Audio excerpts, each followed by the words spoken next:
The following is an Outdoor Channel original production. Powered by Ram Trucks, America's longest-lasting pickups. 24-year-old male with a broken femur. It's a pretty accomplished group of snowmobilers. They're all locals. I see that his quadricep is the size of a soccer ball, and he didn't want to move. We needed to get him warm, get his leg splinted, and go. We don't know if the helicopter can make it back, and we don't know what time they're getting back, so we just have to sort of be self-sufficient for now. So we need all hands on deck here, people. 1, 2, 3. Easy, easy, easy, easy.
Jackson Hole, Wyoming might be known as the gateway to Yellowstone, but many come to hunt and fish outside the park. For local hunters and anglers, it's an all-season paradise, where the exact location of the best trout holes and elk haunts remain well-kept secrets. For most of its more than 200-year history, Jackson Hole was a remote outpost where hunters and anglers were on their own. If anyone got lost or in trouble in the backcountry, rescue work fell to local outfitters who hauled people back to town on horseback. Now, there's Teton County's search and rescue, and when a hunter or anyone else goes missing, the team uses helicopters to search by air. They bring along specialists in backcountry emergency medicine, doctors like A.J. Wheeler, who are on a mission to extend hospital care to every corner of Teton County. I have a lot of irons in the fire. One of my goals is to elevate our level of medical care that we're providing across the county, whether it's in the Grand Tetons National Park and the National Forest or on our search and rescue missions. It's an ambitious goal that puts incredible demands on Dr. Wheeler's time. Once we get you over there, we can get your legs stabilized, you're gonna feel a lot better. In addition to living on call, waiting for accidents to happen, AJ is also the father of 2 young kids. Sometimes just little reminders about the things that are important to your family. He'd rather be fly fishing with his son than flying out the door on another rescue call. What's this called, like an elk hair or something? It's an elk hair caddis, yep. My first elk. We keep it on the down low that we are able to go there. Between bison and elk, I think we're set for a little while. I love my search and rescue team, but my family is my foundation, and the kids think, this is special. I don't think they realize exactly what I do on the team, but I think they know it's not something that everybody does. What is your job? You tell them what you think I do. I think he helps them find the people when they're hurt or need help. Yeah, I think so. This is one of my getaways. My office is the one room in the house that's mine. That's every night here. I designed the house to have this view. So there's not a bad view in the house. It just reminds you why we live here, why we get to do what we do. The pass right there, Mount Glory's in the clouds, and the south side of the pass where a lot of people ski, sitting right there. So a lot of times we get that call, I can look right out the window and see what the weather is like on the pass right where we're heading. You gotta be ready for everything. I think I view the world in my own special way, but I think if you want to see the world a certain way, you have to go out and make it that way. And for me, putting those irons in the fire and trying to corral the family and work with these different agencies is my attempt to put my stamp on the world and get things to work the way I think they should. It's a small community. We get out there and people get after it, and unfortunately, accidents happen. That's why donors and volunteers came together to build Teton County Search and Rescue, the best equipped facility in the Rockies. The queen of this hangar is Jess King. Today, she's getting ropes and rigging gear ready for a practice run up on Teton Pass. These are the tools that allow the team to cling to mountainsides and pull people out of danger, but not without hours and hours of training. You need to have a higher skill level. You need to have really good partners that you trust. The volunteer in charge of building that trust is training director Jake Urban. This year, he's joined by his wife, Marilyn Davis, now a rookie paramedic on the team. Jake and I work well together, and we're hoping to sort of take it to the next level. Jake is great. He has got so much energy for this team. He loves it. So the tension will be on your prussics and it will be backed up. He shows up for everything on time. He stays late. He puts an enormous amount of energy into his training program. He's a lifer. I'm herding 40-some members, and once we've got the structure in place, training is the most fun I have with the team. Today's mission? To practice ropes rigging for lowering injury victims off steep mountain slopes. They'll load the heli and head for Teton Pass, where it's easy to simulate a real backcountry emergency. After insertion, we are moving up the ridge as teams in order to get to the training location. We're going to package a patient and then lower the patient through the terrain, do a knot pass, and receive that patient so that we can do a second lower in that terrain. Your two anchors are going to go to one focal point. Our two anchors are going to go to one focal point. We'll have a rope on each one that will each go to the system. Rigging is the foundation of everything that we do in search and rescue. It's the foundation of teamwork, it's the foundation of technical skill. Clips are good, and your knot looks good. Volunteer Cody Lockhart ropes up before moving out to a cliff area where rescues are common. We're getting ready to lower off this face here, and we're using skis to make anchors. And basically we dig a trench, put the skis in that trench, and then the skis with the snow is strong enough to hold a large load. Used to play doctor, now I'm playing patient. We're just finishing up with the lowering activities for the day, and we're moving into working on some snow shelters when I'm getting a board page. A board page is the initial emergency call that goes out to all the search and rescue board members. 24-year-old male with a broken femur. It's a pretty accomplished group of snowmobilers. They're all locals. And it's Dr. A.J. Wheeler's signal to race to the hangar and take over as incident commander. Hey, this is Dr. Wheeler from Search and Rescue. Good, thanks. His busy schedule kept him out of training today, but he'll assist by overseeing the team's response to this call-out. Without Dr. Wheeler on the scene, the team is counting on Jake and his paramedic wife, Marilyn, to take the medical lead on a potentially lethal femur fracture. The broken bones can nick any of the arteries or veins. It was a bad injury. It's a tough working condition when someone's in that kind of pain.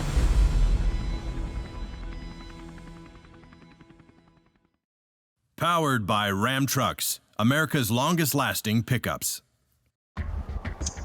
Teton County Search and Rescue training is interrupted by the real thing when a call for help comes in while most of the team is 12 miles away from the hangar up on Teton Pass. So the heli is dispatched to pick up medical first responders who rush to the scene.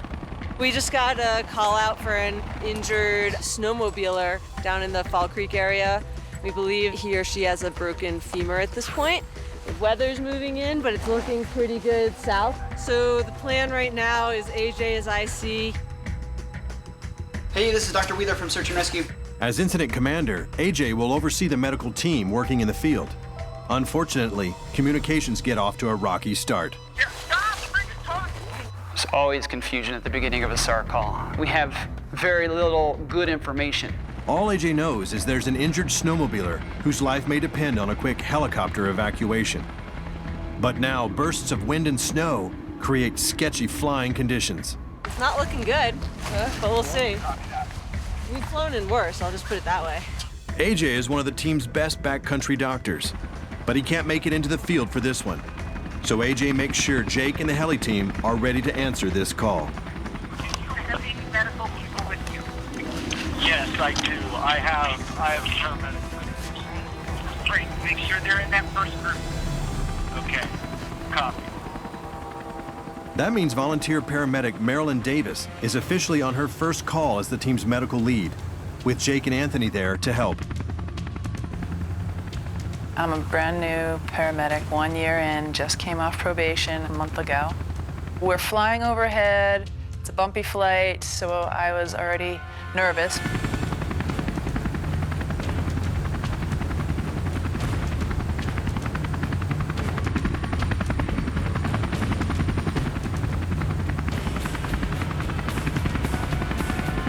Anthony and I got dropped off. Jake went back to reconfigure the helicopter. Jake's job is to fly to the hangar, pull out the seats, and transform the heli into an airborne ambulance where the patient can be transported lying down. But the upper elevation winds are picking up, so there's no guarantee the heli will be able to make it back to the scene where Marilyn takes command. We approach, we say hi. I ask him his name and what's going on, and he says, my leg is broken. And I see that his quadricep is the size of a soccer ball, and he didn't want to move. He's been lying in the snow, so hypothermia is a real concern, and also pain management. For quick pain relief, Marilyn doses the patient through his nostrils. Then she focuses on the man's dropping body temperature. He had been sitting on the snow for maybe 45 minutes, and it was inconclusive whether the helicopter was going to be able to make it back. Getting him warmer immediately was the crux of the situation. Marilyn and Anthony need to move the patient off the snow and into a position that stabilizes his leg. It was very clear what we needed to do. We needed to get him warm, get his leg splinted, and go. It's difficult to decide how to move him because at this time, Marilyn and Anthony don't know exactly how the man's leg is broken. There's many different ways to have a break. This individual had a spiral fracture, so not only did it break in a corkscrew around the femur bone, but then the head of the femur jammed itself and split the lower femur. Just the breaking of the bone, we expect folks to lose 1 liter of blood, and that's just enough to start putting people into shock. So the injury's bad enough, but you put shock on top of that, throw a little bit of cold and hypothermia into it, and you have a patient that's decompensating pretty quickly. Back at the hangar, the team helps Jake reconfigure the heli with a stretcher, or litter as it's known in the backcountry. But high winds continue to whip the mountains outside of Jackson and create dangerous flying conditions. It was a dicey ride in on the helicopter, so we didn't know if we were going to sit there and wait for a toboggan to come in on the snow machine, or if the helicopter was coming back immediately. We don't know if the helicopter can make it back, and we don't know what time they're getting back, so we just have to sort of be self-sufficient for now.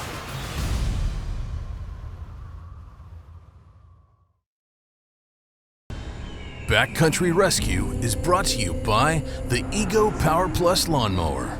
Ego, power beyond belief. And by Polaris, the world leader in off-road. Visit Polaris.com. Teton County Search and Rescue rookie paramedic Marilyn Davis needs to keep cool on her first mission as medical lead.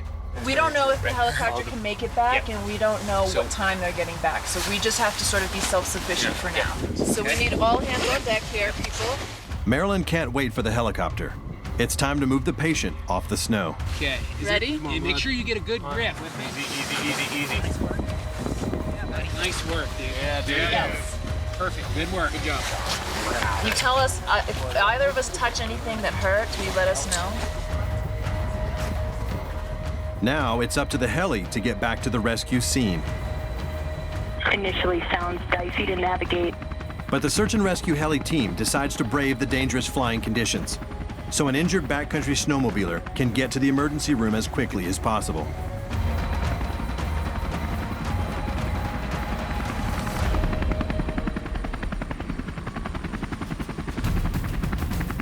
Once I arrived back on scene, it was all hands on deck in order to move this patient.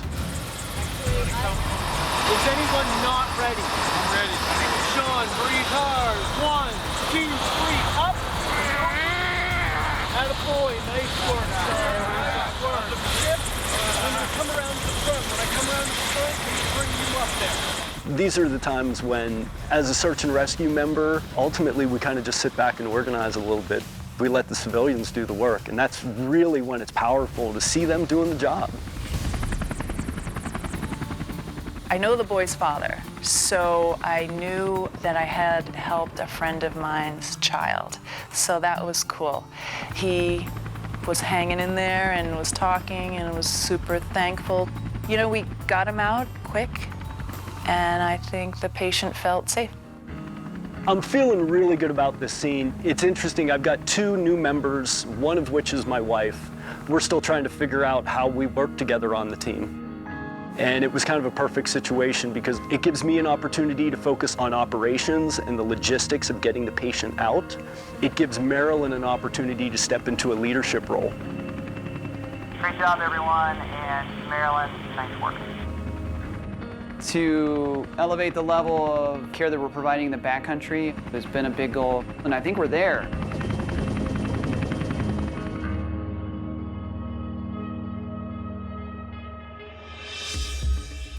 Wind speeds in the Tetons can hit Category 1 hurricane levels throughout the winter.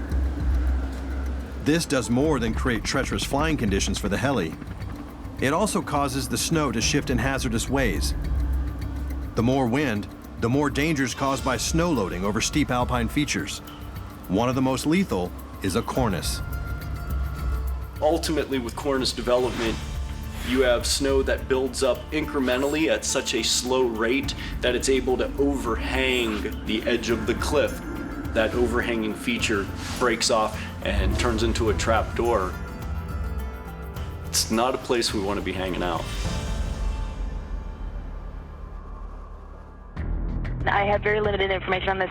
They state there's one person about to fall off the cornice and they're requesting short haul assistance. Sounds like they were swept off. They may be on the cliff, they may also be under the cliff buried in debris. They're not sure yet.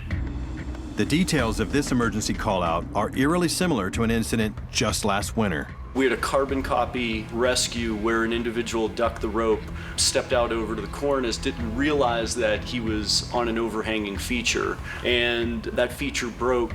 The guy basically fell off a 200-foot cliff and was alive. He had some injuries, but he walked, and it was one of those things, you looked at the 200-foot cliff, and you're like, there's no way that you could fall off of that and live, let alone walk away, and that's exactly what happened. Knowing that somebody has survived, maybe this is another chance to actually rescue somebody.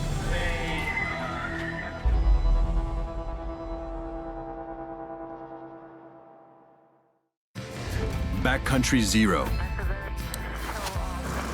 A campaign to reduce fatalities in the backcountry. It's time to heighten our awareness about safety. It's time for Zero. Teton County Search and Rescue's heli team responds to a call from help from Grand Tetons ski area, where a man has reportedly fallen through a cornice and tumbled down a 200-foot cliff.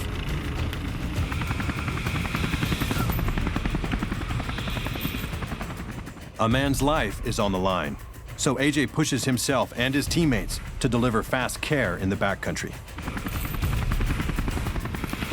I got a little hairy. Good job. These are the moments the medical team trains for, when the odds appear stacked against the patient. He's not breathing. Don't have a heart rate. We're trying to resuscitate them, trying to perform these life-saving measures. Everybody always wants to be on a rescue and not a recovery. AJ has seen someone survive this fall before and fights hard to see it again. But he also knows there's no guarantee of a happy ending.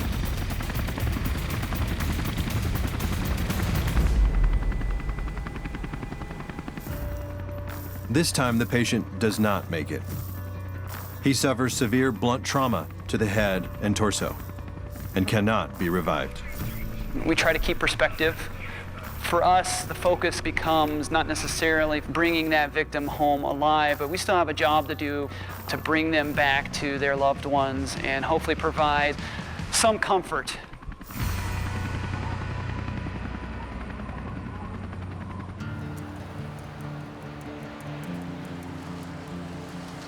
never easy to be involved in a death.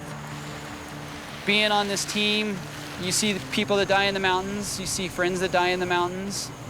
It's disturbing sometimes. Pretty lucky to have a team that's focused on our team members. We're like an extended family, and so when we respond to a mission that winds up being a death and a body recovery, we'll have a formal debriefing session where we'll sit down and talk about particularly difficult cases. And occasionally people just need a break from things.